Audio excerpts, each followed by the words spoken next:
Alright, everybody. Hello, welcome.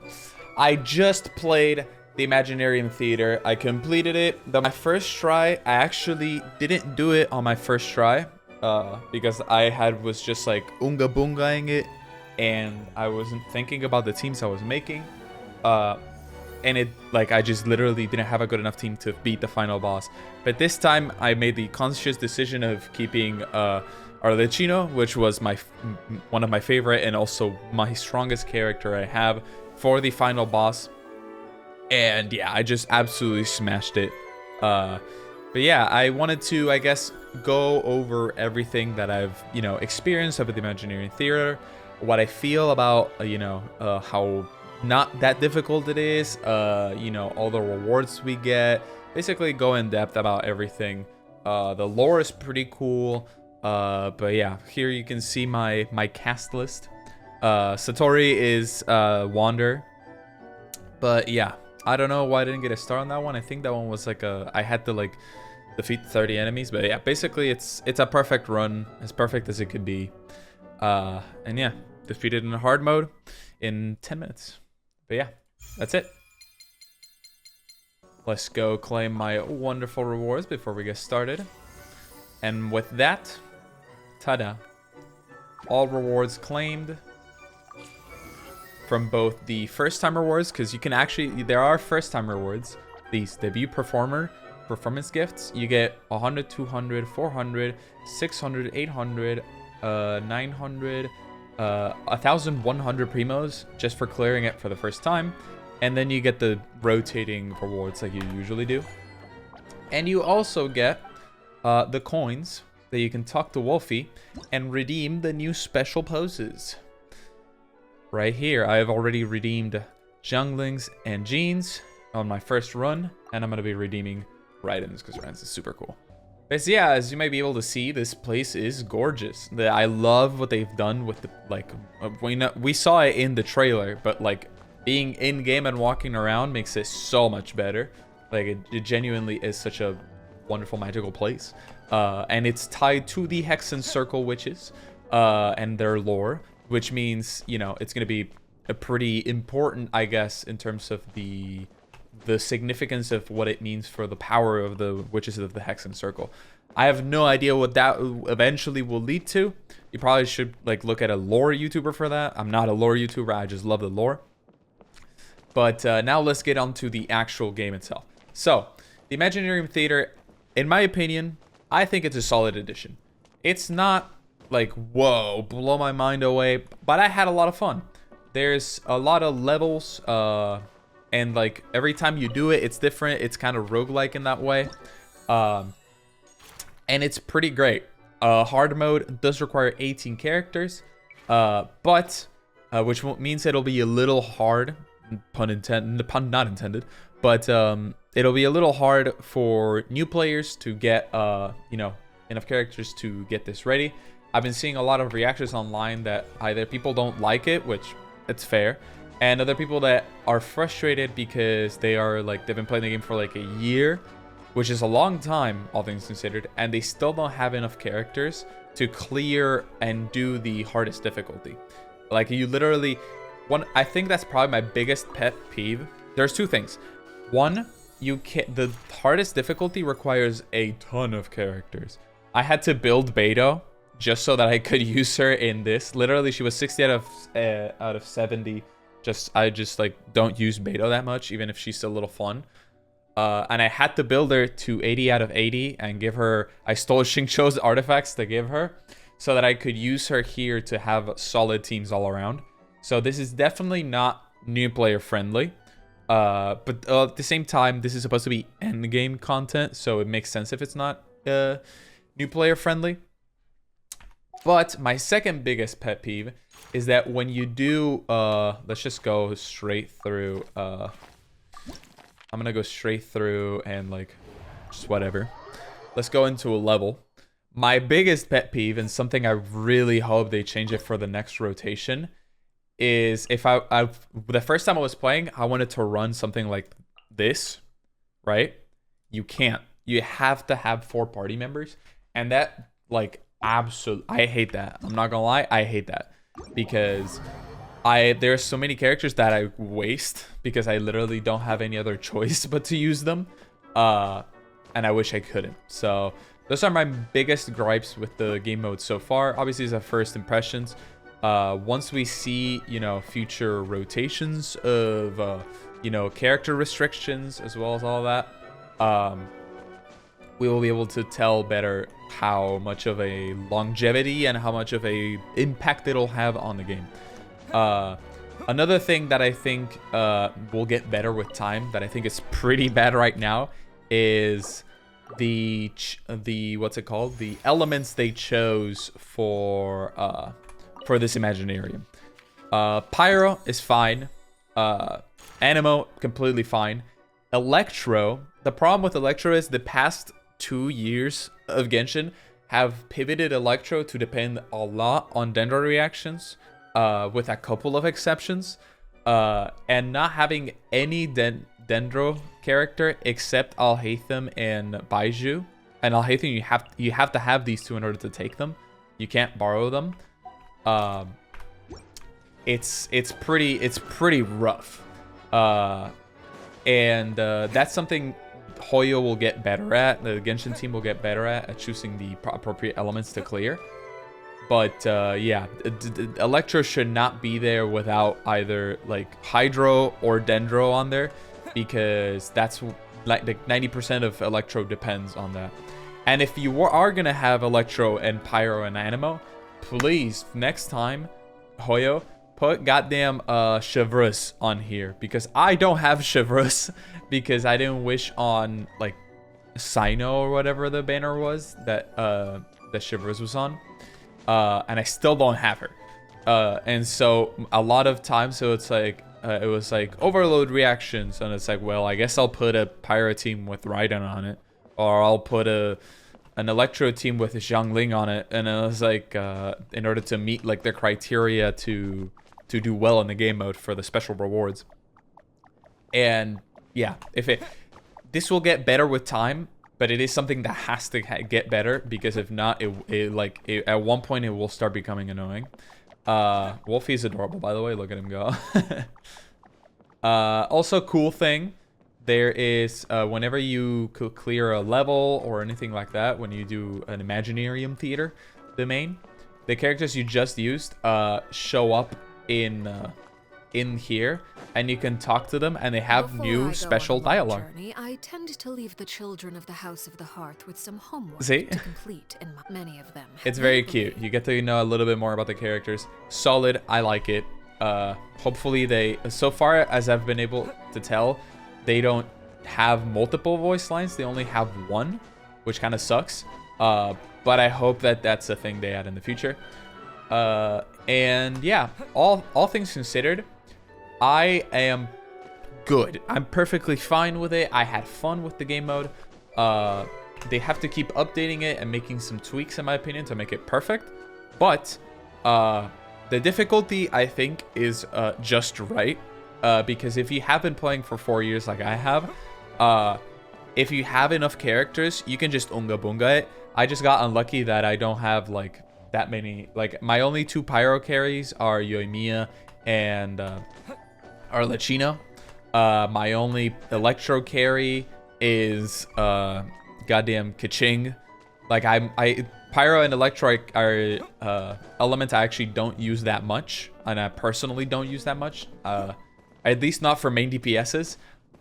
And it meant that, like, if I hadn't strategized, it was like impossible for me to beat the final boss. But the second time through, I like sat down and I strategized it. I left Arlecchino for the final boss, and I cleared it super easy.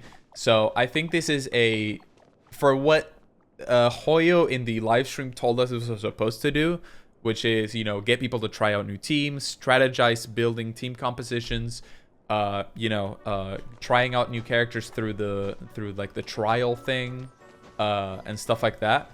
This game mode does complete everything that they've set out to do. I do hope and wish that they make them rotate a little quicker. Right now, what's going to happen is the Abyss will rotate on the 15th of every month, and this will rotate on the 1st of every month, or the 16th and the 1st. And in my opinion, I think that will take a little too long for both of them. I think that people who like the Spiral Abyss a lot, like the high-end theory craft that are like, how can we speed run floor 12 as fast as possible, will actually end up disliking this update as a whole because it takes too long for the Abyss to reset. Even if it means splitting the rewards in two, or just like giving 100 more primos on each, like like instead of doing I think it's 500, it's like 1,000 primos now, I think, as a whole in the Spiral Abyss, or 800. Instead of doing like half and half, do like 500 and 500, or 600 and 600, depending on which one it was. I can't remember. And rotate them out like every 20 days or something like that. Or like rotate the Imaginarium Theater the first day of the update, and then when it rotates out to the next banner, like the second wave banners, and then do the same for the Spiral Abyss, but instead do it like a week in type thing, you know. And I think that would make a lot of people happy, because at the end of the day, the main reason why I and other people have been asking for new endgame content, aside from the fact that I don't like vertical investment, I like horizontal investment, and this is exactly what I wanted for horizontal investment. There's not that much to do in terms of the end game that we have. Yes, there's now a new variety of end game, but the cadence of the end game and the changing challenges is the same, because the Spiral Abyss will reset on the 16th, and this will reset on the 1st. And before, all we had was the Spiral Abyss will reset on the 16th and on the 1st. And so I think what will help a lot, I can already tell this game mode might suffer from the same pitfalls, especially for the casual audience, of not updating frequently enough as the Spiral Abyss does. And the only way really to fix that is to do them more often, like every 20 days. Every Genshin update cycle, I think, is like 6 weeks. Just do a new rotation of this every 3 weeks. That's all it takes. And if you have to split the rewards, I think it'll be better for the long run, for the hardcore, quote unquote, players that like the end game of Genshin. And again, end game in quotations. This is a casual at the end of the day. This is a perfect sort of addition to the game, in my opinion. I think I saw a lot of people on Twitter, and originally when we talked about it, like when the update got announced, all the way back before 4.7 like came out, when they did the live stream, people didn't like the restrictions. I fundamentally disagree. I think the restrictions make it a lot better. If there was less restrictions, I think we would all this will be treated as a easier Spiral Abyss instead of what it actually is supposed to be, which is, you know, you're supposed to fit around you know, the restrictions of the character, of the elements, in order to, you know, better, like, you know, have a more complete account, I guess is the way to say it. For a long time, for me, up until I got Nouvellette and Arlecchino, well, only Nouvellette really, but I had to like sit down and try to get 36 stars on the Abyss. Once I got Nouvellette, it became super fucking easy because Nouvellette's broken. But I always felt like the way I like to play the game, with getting as many characters as possible and building them as much as possible, wasn't like rewarded at all, or wasn't like not catered to, but like wasn't acknowledged even, because everything in the game, aside from just like walking around the overworld and just having fun on your own, rewarded for having, I don't know, top 0.01% Hu Tao or Arlecchino, whatever, right? And I don't like to farm the domains endlessly forever to make a marginal improvement on one character.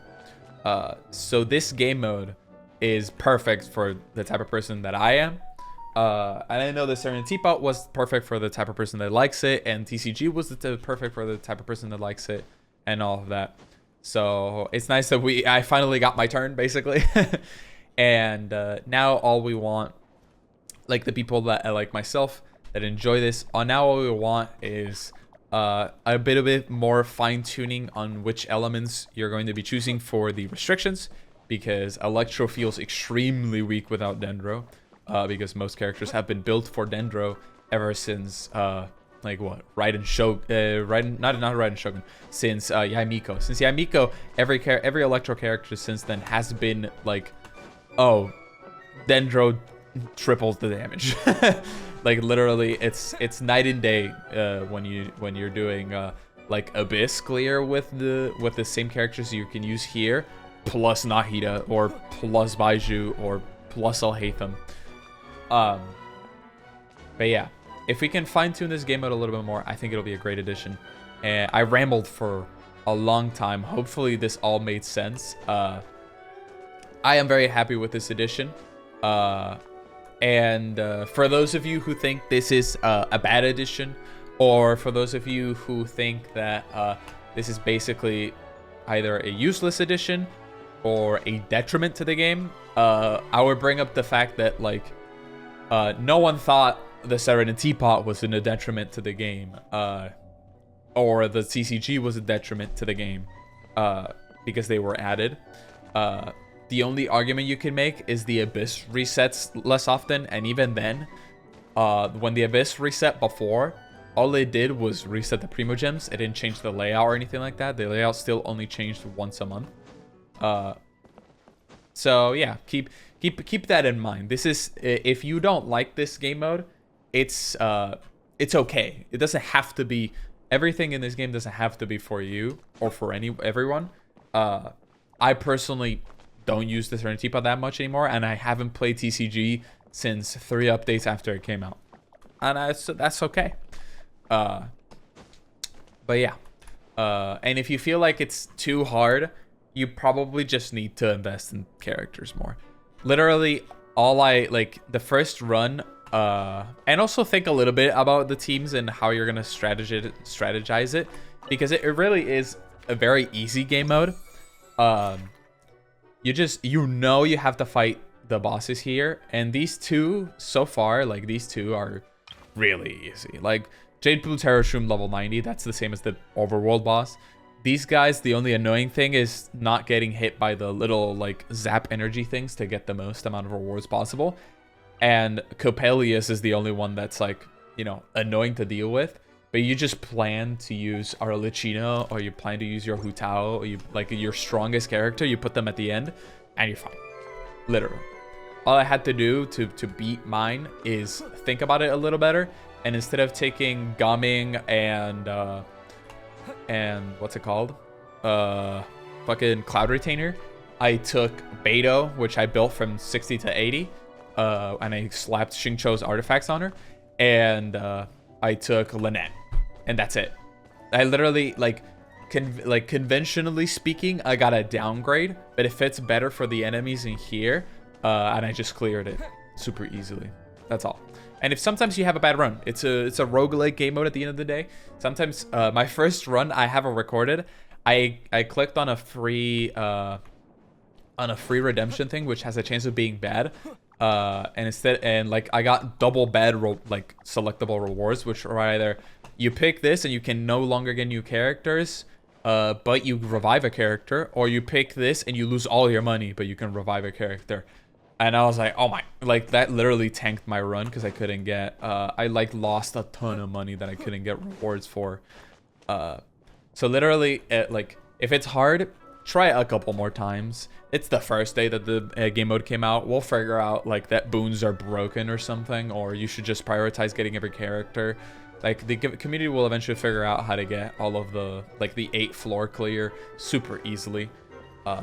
Just give it time, and yeah, let it simmer. You know, we've had the Abyss for almost 4 years at this point.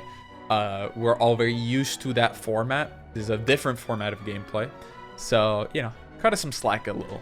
Obviously, give constructive feedback on Twitter and all, and give it on what's it called, on the official feedback form in game and all that stuff if you want to. But like always, with like how we say, don't, you know, don't bother people that are just playing for funsies, or don't, don't harass anyone who wants more hardcore endgame, type like that. Don't bother anyone who just wants to play the new Imaginarium Theater and has fun with it. Just being normal. But yeah, that's all I got for y'all today. I appreciate y'all watching. Papa bless all the love. And we'll probably have a different, like, what's it called? Like a more in-depth video once we get a full rotation. To see how, Hoyo adapts the game mode and makes it better, hopefully. But yeah, should be pretty good. Remember, tomorrow there's pre-download for Zenless Zone Zero. And on the 4th, Zenless Zone Zero comes out, and I'm going to be streaming it on my Twitch channel. So if you don't want to miss that, you should definitely go and follow and hit the notifications. So yeah, I appreciate y'all for watching. Papa bless all the love, and I'll see you next time.